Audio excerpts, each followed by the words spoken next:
Olá, tudo bem? Meu nome é Lucas Concheto e esse é o primeiro vídeo de uma nova série aqui no canal chamada LN Indica, onde semanalmente eu vou trazer indicações de séries, filmes, contos, histórias, literatura, muitos tópicos relacionados a negócios ou não. Assuntos que podem complementar a nossa busca por desenvolvimento pessoal, por reflexão, por construção de repertório e que ajude sim nesse progresso e nessa conquista intelectual. A primeira indicação é a série Mr. Robot. Eu fiquei sem fôlego depois que eu assisti os primeiros episódios e mais ainda quando eu concluí a primeira temporada de Mr. Robot. É uma série que trata um personagem chamado Elliot, que é um especialista em cibersegurança, mas também um cyberativista.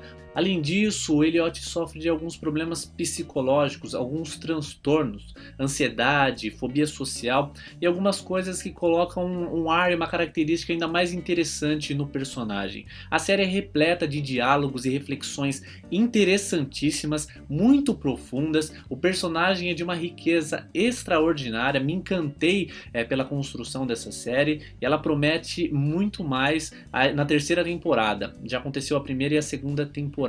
Então, nessa série vai acontecer um tipo de invasão num sistema de um grande banco e essa equipe que o Elliot vai reunir acaba rompendo com um grande banco, um grande sistema de dados e o que atrapalha todo o sistema econômico norte-americano.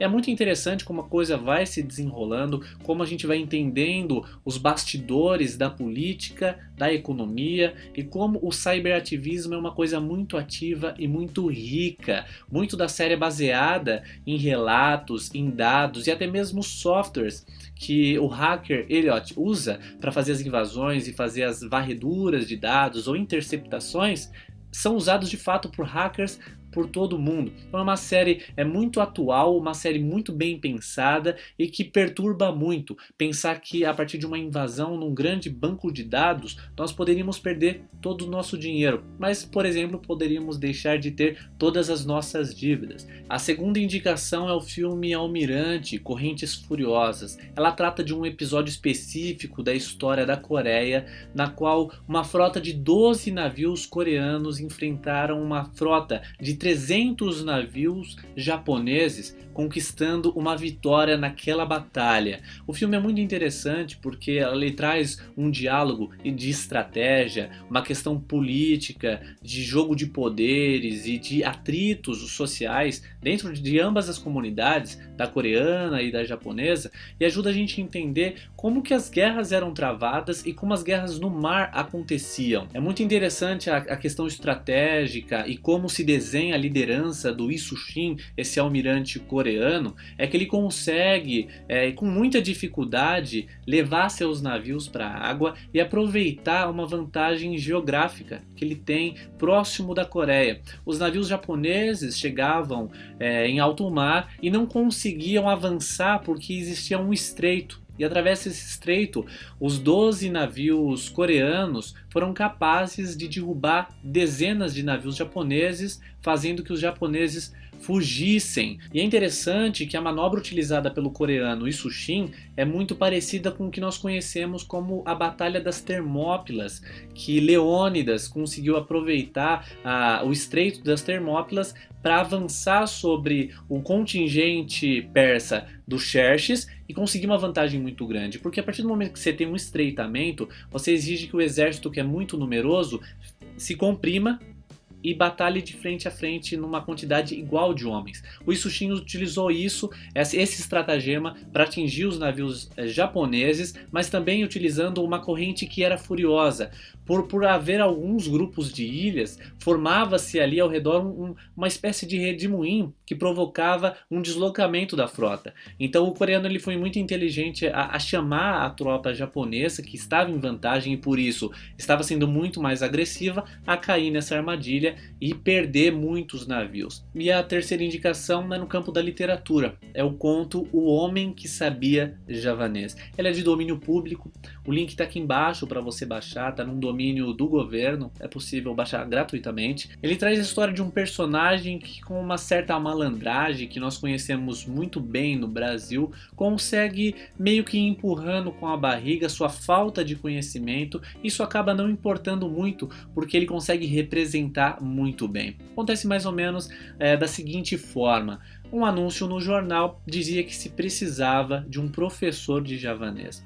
Esse sujeito, muito esperto, muito sagaz, percebeu que existia ali uma oportunidade. Pegou e foi direto para a biblioteca, no Rio de Janeiro, e se preparou.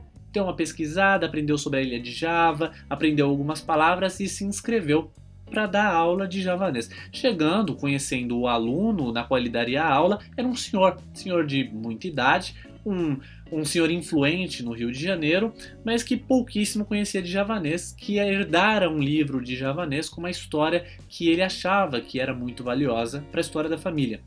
O indivíduo que se aproveita dessa oportunidade, folheando o livro, descobre uma folha escrita em inglês com um trecho da história. O senhor, que não havia percebido isso, acaba ficando espantado com o conhecimento daquele sujeito que sabia, o homem que sabia javanês.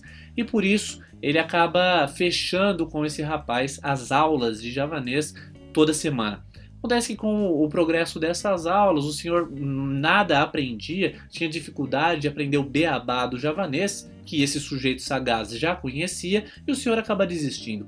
Dessas indas e vindas, ele acaba conhecendo o genro desse senhor, que fica impressionado como que um sujeito no Rio de Janeiro falava javanês, e fica embasbacado, ele fica admirado com tamanha sabedoria. E leva esse cara para conhecer alguns políticos das embaixadas e consegue para ele um cargo político de uma certa influência. A vida desse rapaz se desenrola, ele cresce na diplomacia e progride em muitos cargos políticos sem nunca ter aprendido javanês.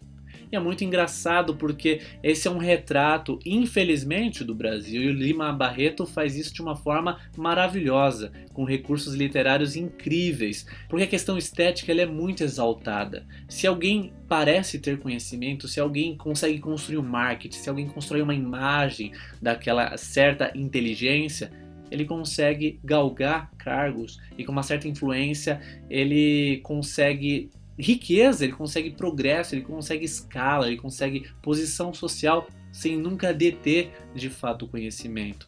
E esse é o retrato de muitas instituições, infelizmente, no Brasil. Muitas cresceram assim e ainda muitas se dão dessa forma. Então, O Homem que Sabia Javanês é um conto pequeno, mas muito valioso. Além de ser engraçado na sua escrita e no seu desdobramento, ele é um despertar para a gente perceber como que as coisas acontecem nesse sistema de compadre, nesse sistema de agregados, de amigos, de esquemas, e que muitas vezes as pessoas que vendem certas imagens podem ser charlatões no final das contas. Gostou? Se inscreva no canal, deixa aqui seu comentário para esse primeiro vídeo para eu entender o que você achou, o que você espera, e dá também sugestões de novos conteúdos, novas propostas aqui para o canal. Até a próxima semana com mais um vídeo.